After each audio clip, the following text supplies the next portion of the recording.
Doctor Baba Saheb Ambedkar open university.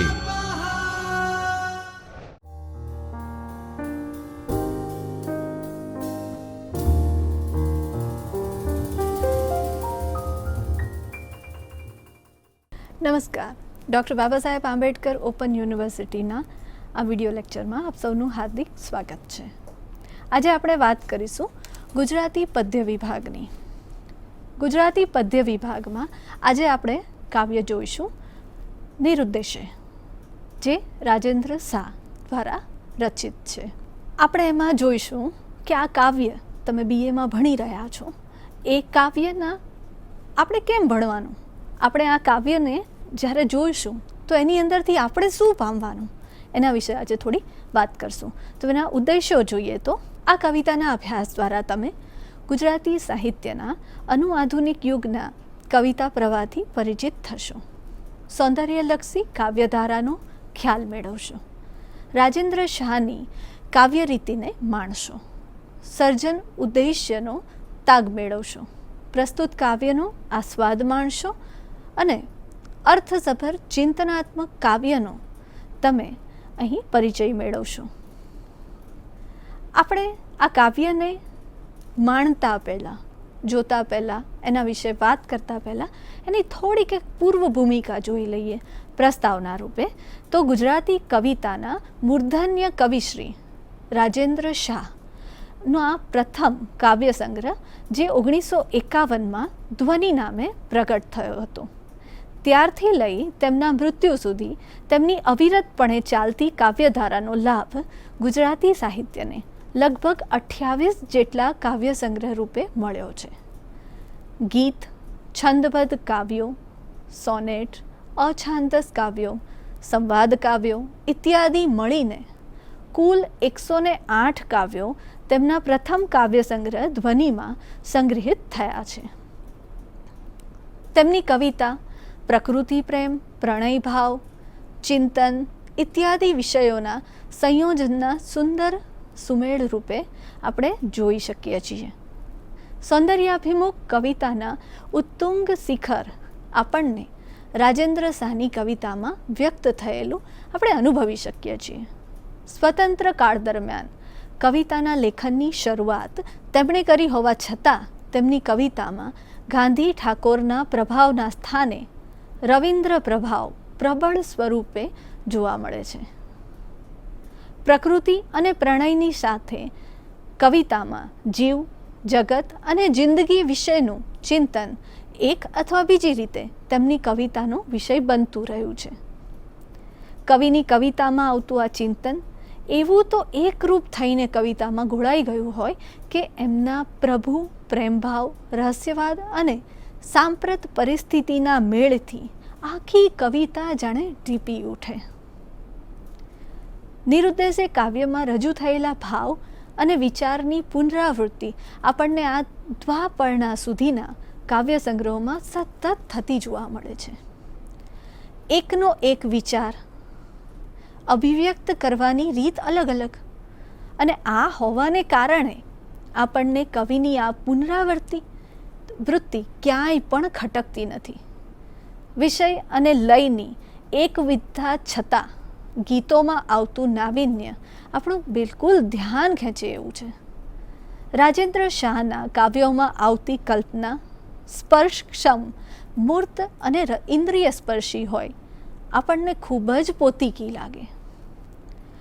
નિરુદ્દેશ કાવ્યમાં એક સાચા સર્જકની કાવ્ય યાત્રાનો આપણને પૂરેપૂરો પરિચય મળે છે. સર્જકનો ઉદ્દેશ્ય મુગ્ધ ભ્રમણ અને આનંદની પરમ અનુભૂતિની ઉપર હોઈ ન શકે, અને એમાં પણ રાજેન્દ્ર શાહની આ કવિતા તેમના આખા સર્જન વ્યાપારનો ચિતાર આપતી હોય તેમ સૌંદર્યાનુભૂતિથી આધ્યાત્મિક અનુભૂતિ તરફની બ્રહ્મ ઉર્મિ સુધીની વ્યાપ અને ઉચ્ચ શિખરને દર્શાવતી આપણને અનુભવાય છે. પ્રણય, પ્રકૃતિ અને આધ્યાત્મ ચિંતન ત્રણેય પાસાને સમાવીને ઉધ્વગામી કવિ તરીકેની ભૂમિકા અહીં કવિ સ્પષ્ટ કરે છે.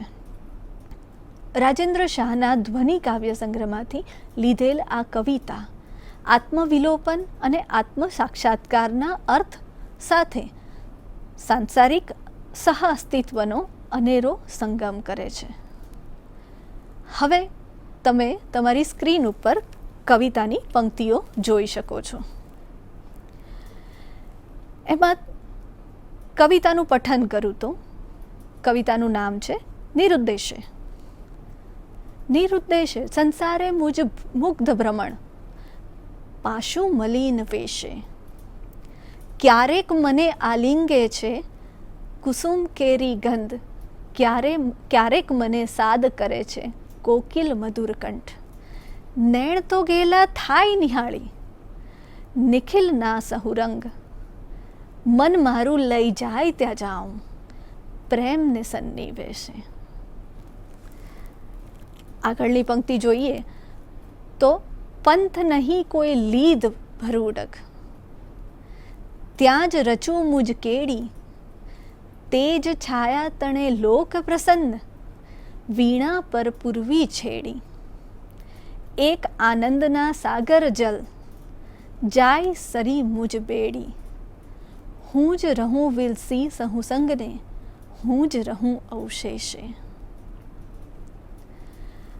આ પંક્તિઓ, આ કાવ્ય એ તમે જોયું. હવે એ કાવ્યનો આપણે પરિચય મેળવવાનો છે.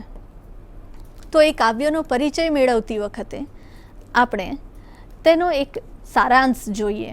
એ પદ્યનો આપણે ગદ્યમાં સારાંશ જોઈએ. કવિ જ્યારે કવિતા રચતો હોય ત્યારે સૌથી પહેલો પૂછાતો પ્રશ્ન હોય કે કવિ કલાકારની પ્રવૃત્તિનો ઉદ્દેશ્ય શું હોઈ શકે, આ રચના શા માટે. એનો એક જ શબ્દમાં આ કવિ પોતાની કાવ્યમય શૈલીમાં નિરુદ્દેશે એમ કહી જવાબ આપી દે છે. નિરુદ્દેશે કોઈ જ એનો એમ જોવા જઈએ તો આપણે કહી શકીએ કે કોઈ ઉદ્દેશ્ય નથી. હું અહીંયા ફરવા જાઉં છું, આપણે ઘણીવાર કહેતા હોઈએ છીએ હું અહીંયા ફરવા જાઉં છું, પણ કોઈ રીઝન વગર, કોઈ કારણ વગર જાઉં છું. તો એ જે નિરુદ્દેશ્ય ભાવ છે એ અહીં કવિતામાં વ્યક્ત થયો છે. કવિની આ પ્રવૃત્તિને નિરુદ્દેશ્ય જ છે. આખા સંસાર જગતમાં નિરુદ્દેશ્ય જ ભ્રમણ પણ કરે છે. તેની સાથે સાથે કવિ બીજી ત્રીજી પંક્તિમાં પાશું મલિન વેશે, ક્યારેક મને આલિંગે છે એમ કરીને નિરુદ્દેશ્ય કેમ તેનો વિસ્તારથી જવાબ આપવો અહીં શરૂ કરે છે. તેમાં આ સંસારમાં એટલે કે ધરતીના બનીને મુગ્ધતાથી આ આખા સંસારનું ભ્રમણ કરે છે. કવિ બાહ્ય જગતને પ્રકૃતિના પ્રતીકો વડે કવિતા વ્યક્ત કરી જુદા જુદા ભાવો પ્રગટાવે છે.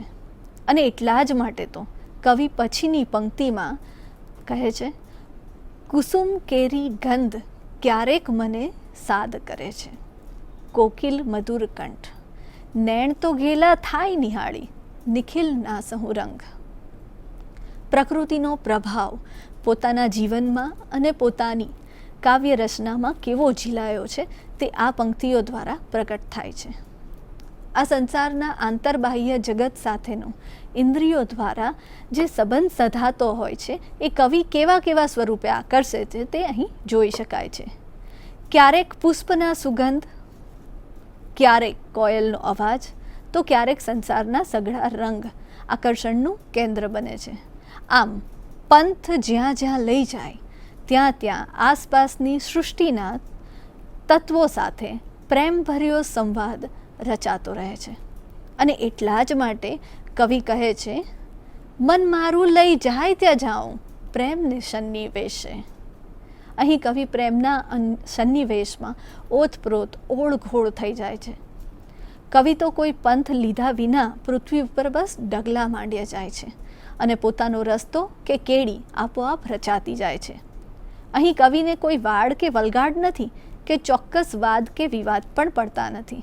માત્ર મુક્ત ભ્રમણ અને ત્રણેય લોકમાં તેજ છાયા તળે કરેલા આ મુગ્ધતા ભર્યા ભ્રમણથી તથા પ્રસન્ન વીણાથી ઉદ્ભવેલા બ્રહ્માનંદ સહોદર આનંદ અને સૌંદર્યના રસપાનની અનુભૂતિ કવિ અહીં પોતે પણ કરે છે અને આ કાવ્ય દ્વારા આપણને પણ કરાવે છે.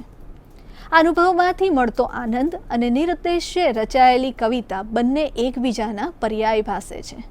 આ આનંદમાં આનંદના સમુદ્રમાં બેડી હોડી સરકતી જાય છે. છેલ્લી પંક્તિઓમાં કવિ કહે છે કે હું જ રહું વિલસી સહુ સંગને, હું જ રહું અવશેષે. એમાં કવિ પોતાની જાતને જગતમાં ઓગાળી દઈ પોતાના ચેતના જગતનો વિસ્તાર કરે છે અને બધી જ જગ્યાએ હુંના વિલોપન દ્વારા સંધાન સાધે છે. આ પંક્તિ સંદર્ભે નિરંજન ભગત કહે છે કે પ્રેમ દ્વારા હુંના વિલોપન દ્વારા બહિર્જગત સાથે કવિ એના અંતરજગતનો સંયોગ સાધે છે. પરિણામે કાવ્ય જન્મે છે અને એ કાવ્ય દ્વારા જ પાછો એ હુંને પામે છે. ક્ષણે ક્ષણે મૃત્યુ અને અવિરત પુનઃજન્મની પ્રક્રિયા એટલે જ કાવ્ય. પ્રત્યેક કાવ્યના ગર્ભમાંથી નવજન્મ પામીને કવિ પ્રગટ થાય છે. કાવ્ય એટલે આત્મવિલોપન અને આત્મ સાક્ષાત્કાર ની ક્ષણ. આમ ક્ષણે ક્ષણે મૃત્યુ અને અવિરત પુનઃજન્મની પ્રક્રિયા એમ કાવ્યની રચના પુનઃરચનાના ધ્યેયને આનંદની અનુભૂતિ સાથે કવિ અહીં વ્યક્ત કરે છે. કવિએ સરળ ભાષામાં પોતાની કાવ્ય યાત્રાને માનવ જગત સહેલાઈથી સમજી શકે એવી સાહજિક રીતે નિરુદ્દેશ્ય આલેખી ને આપણી સમક્ષ અહીં વ્યક્ત કરી છે. પ્રથમ પંક્તિમાં જ ફક્ત નિરુદ્દેશ્ય એવું કહીને આખી કવિતાના સૌંદર્યની કલા પ્રવૃત્તિનું હાર્દ તેમણે અહીં આપી દીધું છે.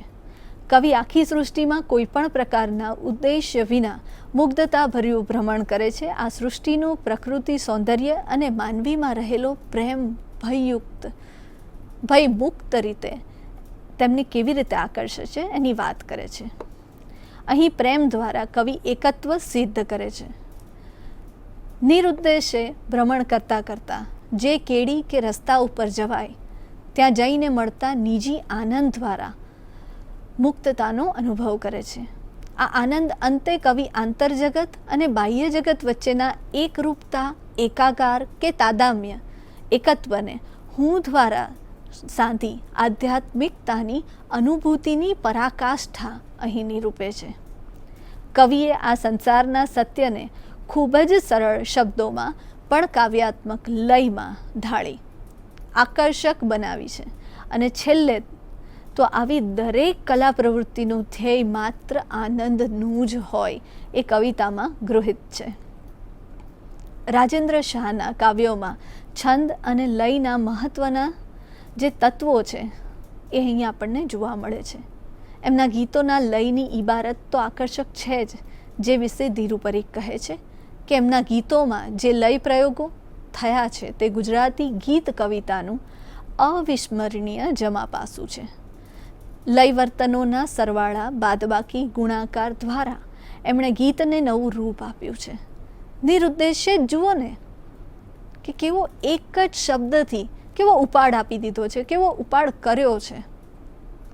આખા સંસારમાં મુગ્ધતા એટલે કે નિષ્પાપ મનથી પાશુ મલિન વેસે આદિમતાની પ્રકૃતિ સાથેની અનુભૂતિ એ સાથેનું ભ્રમણ અહીં કવિ કરે છે.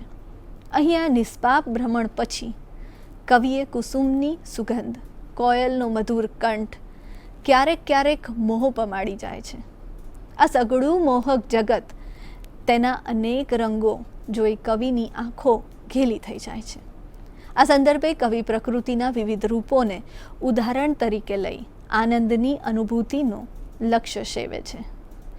આ કુદરતના સ્વરૂપોને માણતા માણતા કવિ સાત્વિક પ્રેમના સાનિધ્યને શોધવાનો પ્રયાસ કરી મનના દોરાતા જાય છે. આ પ્રેમના સાનિધ્યને મેળવવાની ઝંખનામાં કવિ આગળ ડગમાંતા જાય છે, પણ કોઈ નિશ્ચિત પંથનો સહારો નહીં, પણ પોતાની જ નાની અમથી કેડી રચવાની ખેવના અહીં નીચેના પંક્તિમાં વ્યક્ત થઈ છે. એ પંક્તિ જોઈએ તો પંથ નહીં કોઈ લીધ ભરૂડક, ત્યાં જ રચું મુજ કેડી. ત્યારબાદની પંક્તિમાં કવિ ઇન્દ્રિય સંવેદ્ય સાથે જોડાયેલા આંતરિક આનંદનો મહિમા કરતા જણાય છે. તેજ છાયા તણે લોક પ્રસન્ન, વીણા પર પૂર્વી છેડી. એક આનંદના સાગર જલને જાય સરી મુજ બેડી. તેજ અને છાયાના વિરોધાભાસમાં કવિ જિંદગીના ઉતાર ચઢાવ કે તડકા છાયાના પલટામાં પણ પ્રસન્ન રહેતા ચિત્તને આલેખે છે. સાથે પ્રસન્નતાને પ્રદર્શિત કરવા વીણાના સૂર છેડે છે. સંસારની દરેક પરિસ્થિતિને સ્વીકારી આનંદમાં રહેતા સંસાર સાગરની લહેરો પર કવિ પોતાની હોડી એટલે કે નાવડી ખૂબ જ સહજતાથી સરળતાથી સરકતી જતી હોય તેમ અનુભવે છે. છેલ્લે આ બાહ્ય જગતને અનુભવ્યા પછી આંતરજગત સાથેના હુંના એકત્વની વાત કરતા કવિ કહે છે કે હું જ રહું વિલસી સહુ સંગને, હું જ રહું અવશેષી. સમગ્રમાં મારું અસ્તિત્વ છે, સાથે અવશેષોની વચ્ચે પણ મારો હું જ તત્વ અસ્તિત્વ ધરાવે છે. બંને અંતિમોની વચ્ચે ઝોલા ખાતો હું સંસારના કેન્દ્રમાં સ્થાન પામેલો છે. કવિ આ કવિતામાં નિર્દૃશ્ય ચાલતા સંસાર ચક્રની ઊંડાણપૂર્વકની અભિવ્યક્તિ ખૂબ જ સહજતાથી કરી આપે છે. હવે આપણે આગળ જોઈશું તો કવિ પરિચય. અત્યાર સુધી આપણે જે જોયું એ જે નિર્દેશ્ય કાવ્ય છે એ કાવ્યનો એક સઘન અધ્યયન કર્યું. આખા કાવ્યને પૂરું છણાવટ કરી અને એના એક એક મર્મને એની અંદર છુપાયેલા એમની કવિતાઓમાં લય દ્વારા છંદ દ્વારા જે પણ કંઈક મર્મ છુપાયેલો છે, જે જિંદગીનું કંઈક મર્મ આપણને કવિ આ દ્વારા સમજાવવા માંગે છે, એને ઉકેલવાનો આપણે પ્રયત્ન કર્યો છે.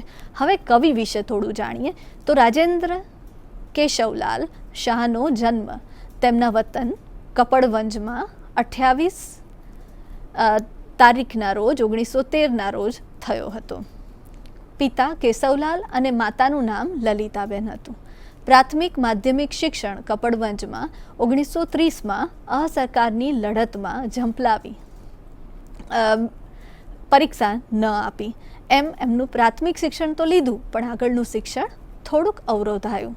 1932માં મેટ્રિક થઈ મુંબઈની વિલ્સન કોલેજમાં દાખલ થયા.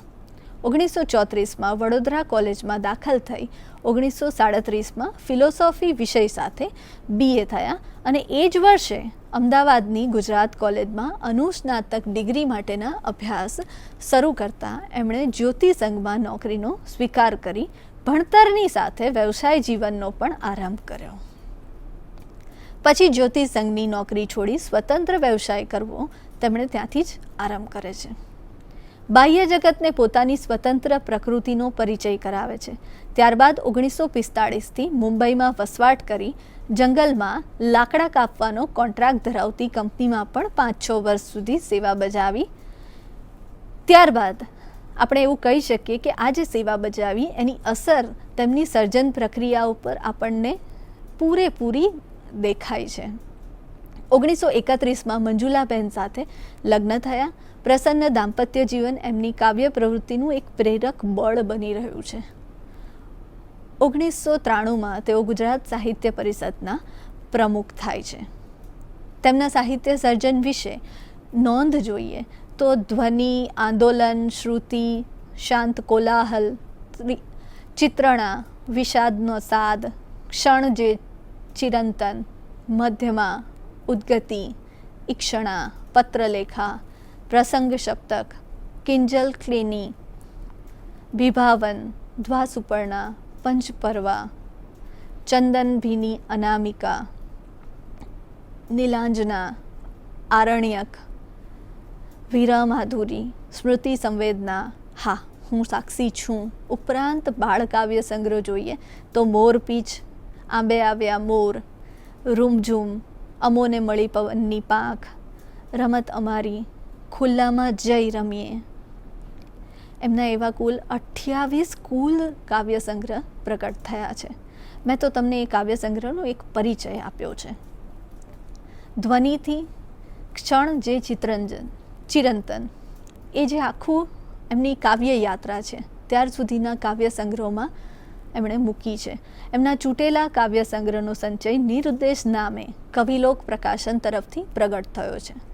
તેમના ધ્વાસુપર્ણા સુધીના 15 કવિતા સંગ્રહ સંકલિત કવિતા રૂપે 1983માં એક સાથે પ્રગટ થયા. 1947નો કુમારચંદ્રક તથા 1956નો રણજીતરામ સુવર્ણચંદ્રક રાજેન્દ્ર શાહને એનાયત થયા. તેમના કાવ્ય સંગ્રહ શાંત કોલાહલને સાહિત્ય અકાદમી દિલ્હીનો પુરસ્કાર પણ પ્રાપ્ત થયો. 1951માં કવિનો પ્રથમ યશસ્વી કાવ્ય સંગ્રહ ધ્વનિ પ્રગટ થયો. એ પછી એમની પાસેથી સંખ્યાબંધ જે કાવ્ય સંગ્રહ પ્રાપ્ત થયા, એમની કાવ્ય રાશિ એક ઘણી વિપુલ છે અને એમની સર્જન શૈલીનો પણ આપણને આ બધા કાવ્ય સંગ્રહમાંથી પરિચય મળે છે. ઈયતા અને ગુણવત્તાની દ્રષ્ટિએ આ કવિ અનુગાંધી યુગના પ્રમુખ કવિ છે. એમની કાવ્ય સાધના જીવન પર્યંત અવિરતપણે ચાલતી રહી છે.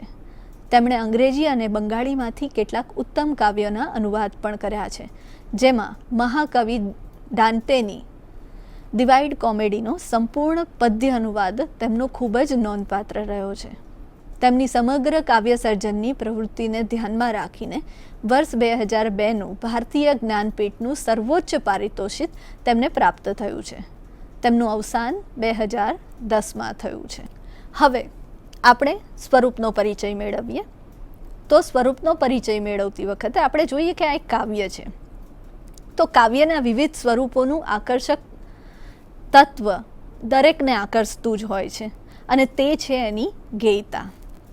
આ જ ગેયતાના કારણે સદીઓથી ગીતના સ્વરૂપે માનવ મન પર કબજો જમાવ્યો છે. તમે બધા જાણો છો કે પ્રાચીન કાળથી જ માનવ મુખમાં ગીત રમતું આવ્યું છે. માનવીના મનનો હર્ષ, વેદના, શૌર્ય જેવા નવરસ આદિભાવો હંમેશા ગીતમાં વ્યક્ત થતા રહ્યા છે. આ ઉર્મિઓને લયબદ્ધ રીતે અભિવ્યક્ત કરવાનું માધ્યમ ગીતનું સ્વરૂપ બન્યું છે. સુંદરમ કહે છે તેમ કવિતા અને સંગીતના સહિયારા સીમાડા પરનો છોડ છે.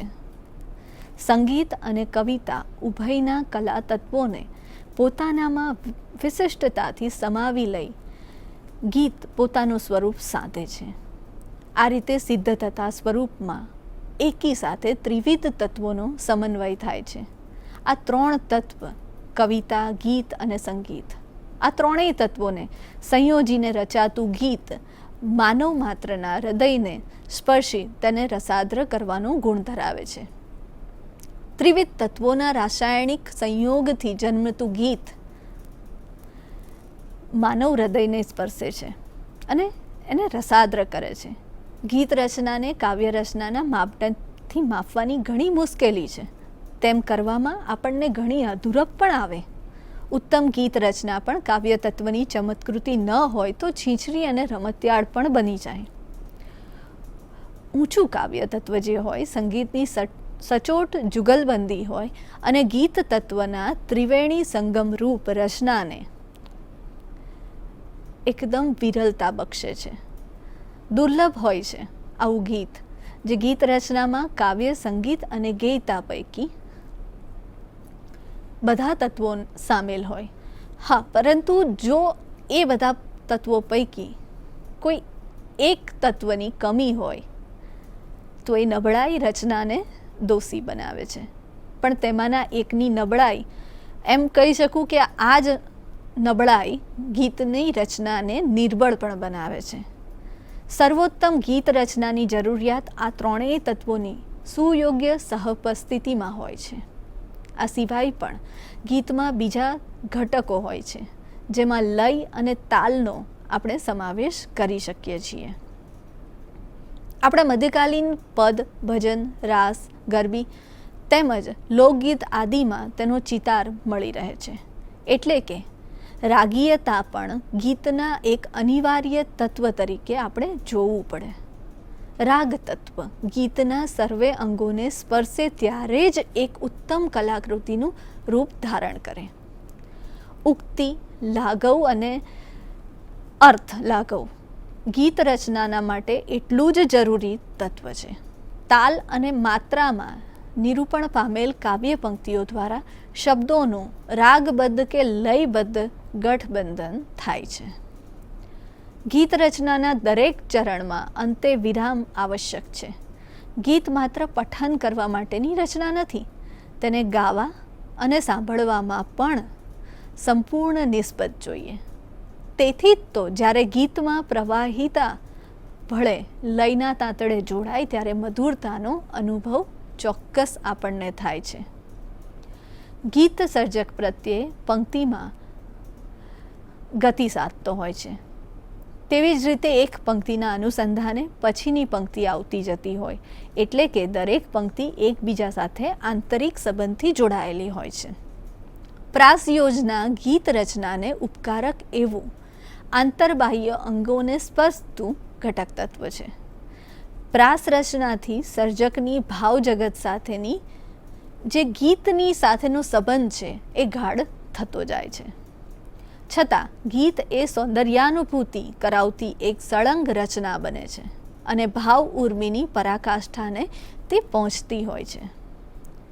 ગીતની ગંગોત્રી કવિતાના ઉદ્ભવ જેટલી જ પ્રાચીન અને અવિરત છે.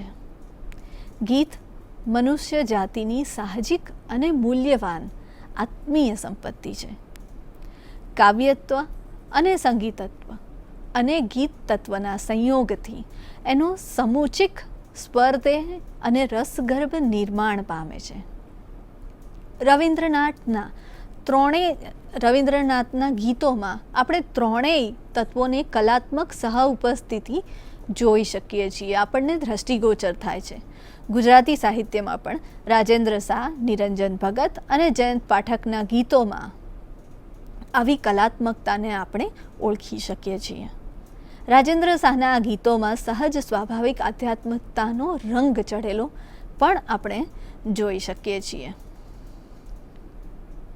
હવે આપણે થોડુંક વિશેષ અધ્યયન કરીએ તો ધ્વનિ 1951માં રાજેન્દ્ર શાહનો પ્રથમ કાવ્ય સંગ્રહ છે. પ્રસ્તુત ગીત એ સંગ્રહમાંથી લેવામાં આવ્યું છે. એ જ વર્ષે કવિનો ગીત સંગ્રહ આંદોલન પણ બહાર પડેલો. આંદોલન પછી કવિ બીજા ગીત સંગ્રહ ઉદ્ગતિ 1962માં બહાર પડે છે. તેમાંનો એક બીજા યશોદાઈ સંગ્રહ શાંત કોલાહલ પણ પ્રકટ થયેલો. આ રીતે આપણે ઘણા બધા સંગ્રહોના આગળ નામ જોયા.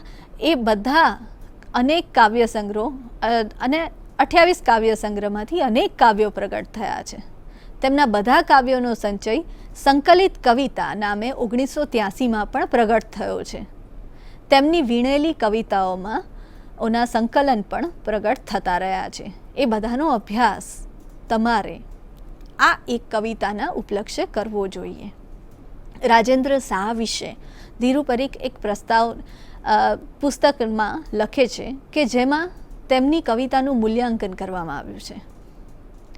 પ્રસાદ બ્રહ્મભટ્ટનો મહાનિબંધ, જે રાજેન્દ્ર નિરંજન યુગની કવિતા 1982માં પણ પ્રગટ થયો છે, એના અભ્યાસથી પણ રાજેન્દ્ર શાહની કવિતાને માણવામાં, આસ્વાદમાં, મૂલવવામાં આપણને મદદ મળી શકે. આ બધા સંગ્રહોની વાત મિત્રો તમને એટલે કરવામાં આવે છે કે આ કવિતાના આધારે આ કવિતા એક માત્ર રાજેન્દ્ર શાહ અને એ સમયના કવિ અને કવિતાનું એક બારણું ઉઘાડવાનું એક ઉદ્દેશ્ય માત્ર છે. આ કવિતા તો તમે એકદમ ગૂઢ ગહન અભ્યાસ કરશો જ, પણ એ સંદર્ભે તમે યુગને પામો, એ કવિતાને ખોલવાનો, આના સંદર્ભે બીજી કવિતાને ખોલવાનો પ્રયત્ન કરો. એટલે પણ આ બધો અભ્યાસ કરવો તમારા માટે ઘણો જરૂરી છે. હવે આપણે જોઈશું કે જે ગાંધી ઠાકોર પ્રભાવ છે, જે વિભાવ, એ વખતનો આખો જે માહોલ છે એને સમજવાની ટ્રાય કરીશું, એને સમજવાનો પ્રયત્ન કરીશું. ઈસવીસન 1915 પછીની ગુજરાતી કવિતામાં અન્ય સાહિત્ય સ્વરૂપોની જેમ ગાંધીજીનો પ્રબળ પ્રભાવ પડ્યો છે. સામાજિક નિસ્બત, દલિત, પીડિત અને શોષિત પ્રત્યેની સંવેદનાની સરળ અભિવ્યક્તિ મહાત્મા ગાંધીના પ્રભાવનું પરિણામ છે. એ રીતે બક ઠાકોર એટલે કે બળવંતરાય ઠાકોરનું સોનેટ સ્વરૂપ પ્રદાનની સાથે તેઓ આપણા સાહિત્યના પ્રમુખ કાવ્યગુરુ ગણાયા છે. તેમણે વિચાર પ્રધાન કવિતાનો આગ્રહ કર્યો છે. અહીં આપણે એમ સમજવાનું છે કે રાજેન્દ્ર શાહ એવા નવોન્મેષથી સભર કવિ હતા કે જેઓ ગાંધીજી અને ઠાકોર જેવા યુગ પ્રભાવક પરિબળો પ્રત્યે આદર તો ધરાવતા હતા, પણ કાવ્ય રચના નિમિત્તે પોતાની આગવી પ્રતિભા તેમણે પ્રગટ કરી છે. રાજેન્દ્ર શાહની પ્રકૃતિલક્ષી જે કવિતાઓ છે એનો તમે અભ્યાસ લેખ તૈયાર કરી શકો છો. આ એક લેખન પ્રવૃત્તિ તમારે માટે છે કે આ જે કવિતા છે એના ઉપલક્ષે એને સંદર્ભમાં રાખીને તમે ગુજરાતી સાહિત્યનો કેટલો અભ્યાસ કરી શકો. તો તમારે એમની જે પ્રકૃતિલક્ષી કવિતાઓનો છે એના વિશે એક અભ્યાસ લેખ તૈયાર કરો. ત્યારબાદ રાજેન્દ્ર શાહની કાવ્ય સંગ્રહોની જે યાદી તૈયાર કરી કાવ્યના વિવિધ સ્વરૂપોનો અભ્યાસ કરો. મોટે ભાગે યાદી તો હમણાં હું મોટે ભાગે મેં આપી જ દીધી છે, તમારા પુસ્તકમાં પણ એ ઉપલબ્ધ છે. પણ એ કાવ્યોમાં કયો સ્વરૂપનો વિનિયોગ થયો છે, એ બધા કાવ્ય સંગ્રહમાં ઘણા બધા કાવ્યો છે, એમાં એ બધા કાવ્યો કયા સ્વરૂપને આધારે લખાયા છે એ સ્વરૂપનો અભ્યાસ કરી એક આલેખ તૈયાર કરો. ત્યારબાદ રાજેન્દ્ર શાહ પ્રણયલક્ષી અને આધ્યાત્મલક્ષી કવિતાને એમાંથી અલગ તારવો. જ્ઞાનપીઠ પુરસ્કૃત ગુજરાતી સર્જકોનો પરિચય પણ મેળવો. મિત્રો, તમે બધા જાણો છો ને, હમણાં મેં કીધું પણ છે એ રીતે એમને જ્ઞાનપીઠ એવોર્ડ પણ પુરસ્કાર પણ મેળવ્યો છે. તો આવા બીજા ગુજરાતી સાહિત્યમાં કેટલા સર્જકો છે કે જેમને જ્ઞાનપીઠ પુરસ્કાર મળ્યો છે, એનો પરિચય મેળવો, યાદી બનાવો. આ કર્યા પછી એક પુનરાવલોકન, એટલે કે તમને આ આખું અભ્યાસ તમે બીએના એક પેપર તરીકે એમાં એક પેપરના એક એકમ તરીકે કરી રહ્યા છો. તો એકમમાં પરીક્ષાલક્ષી જોઈએ તો પુનરાવલોકન એના માટે હોય છે કે તમે પરીક્ષાલક્ષી કેવી તૈયારી કરી શકો, આમાંથી કેવા કેવા પ્રશ્નો ઉદ્ભવી શકે. તો એનો થોડોક પરિચય આપું તો તમને કેવા પ્રશ્નો થઈ શકે કે નિરુદ્દેશે કાવ્યનો આસ્વાદ કરાવો, જેમાં તમારે આખા કાવ્યમાં જે સઘન અધ્યયન અને કૃતિનો સારાંશ એ બંને તમે જોયું, એનો અભ્યાસ કરી અને એ તમારે તમારા શબ્દોમાં લખવાનું છે. નિરુદ્દેશે કાવ્યનો હાર્દ તમારા શબ્દોમાં લખો. મિત્રો, હમણાં જે તમને કહ્યું આસ્વાદ કરાવો, એ જ રીતે તમારા શબ્દોમાં જ્યારે તમે આસ્વાદ કરાવો, એનો મર્મ પામો અને એ મર્મને તમે શબ્દોમાં વ્યક્ત કરો, ત્યારે આ પ્રશ્નનો તમને જવાબ મળી જાય. નિરુદ્દેશે કાવ્યનું સૌંદર્યલક્ષી કવિતાના સંદર્ભે મૂલ્યાંકન કરો. આપણે હમણાં જ વાત કરી કે એમણે ઘણી બધી કવિતાઓ લખી છે, આધ્યાત્મિક ચિંતનની, પ્રણયની, પ્રકૃતિની. તો આ જે કવિતા નિરુદ્દેશે છે એમાં સૌંદર્યલક્ષી કવિતાના સંદર્ભે એ કવિતા તમને કેવી લાગી, એ કવિતામાં કવિ શું વ્યક્ત કરે છે એના વિશે તમારે વાત કરવાની છે. નિરુદ્દેશે કાવ્યમાં પ્રગટ થતું આધ્યાત્મિક ચિંતન. જુઓ, તમે હમણાં સૌંદર્યલક્ષી એક પાસું જોયું, બીજું આ કવિતામાં એક બહુ જ કહેવાય ને કે એક આધ્યાત્મિક ચિંતન, એક હાર્દ, એક હૃદયને આપણે હૃદયમાં બેસી જાય, હૃદયને ગમે અને હૃદયને પામે એવું એક આધ્યાત્મિક ચિંતન આ કવિતામાં રહેલું છે, એ તમારે જોવાનું છે. સાથે નિરુદ્દેશે કાવ્યનું શીર્ષક, નિરુદ્દેશ કાવ્ય કેમ, એનું શીર્ષક નિરુદ્દેશે કેમ, તો એની વાત તમારે આ પ્રશ્નના જવાબમાં કરવાની છે. આપણે હમણાં જ જોયું કે એક મુગ્ધ ભ્રમણ છે, નિરુદ્દેશ્ય, એમાં કોઈ ઉદ્દેશ્ય નથી. પણ એક વસ્તુ એ પણ છે કે આ નિરુદ્દેશ્ય એ આપણા દરેકના જીવનની યાત્રાનું એક ચિતાર આપી દીધો છે. કવિની યાત્રા તો છે જ કોઈ પણ ઉદ્દેશ્ય વગરની, પણ એક માનવ જગતમાં જે વ્યક્તિ જન્મે છે એ બધાની યાત્રા પણ આપણે ભલે કહેતા હોય કે હા ઉદ્દેશ્ય સાથે જીવી રહ્યા છીએ, પણ ક્યાંક ક્યાંક કોઈક ક્ષણે કોઈક પળે તો બધાને એવું લાગે કે આપણે અહીંયા નિરુદ્દેશ્ય છે. એ જે ભાવના છે એને કાવ્યનું શીર્ષક તરીકે અહીં પ્રયોજ્યું છે. હવે આપણે જોઈશું કે નિરુદ્દેશે જે ટિપ્પણ છે, જે તમને થોડાક અઘરા લાગે એવા શબ્દોની અહીં તમને યાદી આપી છે. તમે તમારી સ્ક્રીન પર જોઈ શકો છો એવા અઘરા શબ્દોની યાદી. તો નિરુદ્દેશે મુગ્ધ, વેશ, કોકિલ, નિહાળવું, નિખિલ, સન્નિવેશ એટલે કે સાનિધ્યમાં, નિશ્રામાં, એ રીતે જ વિલસી રહેવું, ઝળકવું, ક્રીડા કરવી, આનંદ કરવો, માણવું, એ વિલસી રહેવું એનો અર્થ છે. એવી રીતે અવશેષ, ગેયતા, ગેયતા એટલે આપણે હમણાં ગીતના એમાં પણ જોયું કે એક કાવ્ય રચનાને લય મેળ સાથે ગાઈને રજૂ કરી શકાય એવી તત્વશૈલી છે.